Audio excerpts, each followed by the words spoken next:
Okay, magandang araw po sa lahat mga boss. Ayan, no? Kakabit po tayo ng cornisa rito sa may Tarlac project. So natapos na nila yung cabinet. Ngayon, ayan, dinugtungan na po na natin cornisa. Ayan, diretso na po yan, isa dyan. Pati dito sa kabila, dito sa master bedroom. Ayan. So, yan, madudugtungan, pati yon madudugtungan din ng baseboard. Tapos dito, ayun, madudugtungan din ng baseboard yon. Okay. Tapos dito magre-repair tayo.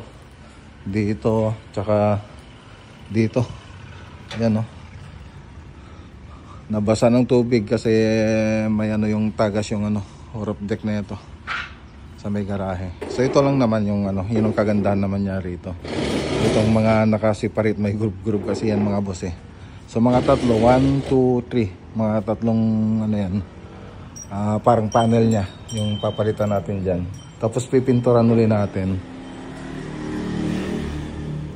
So ayan.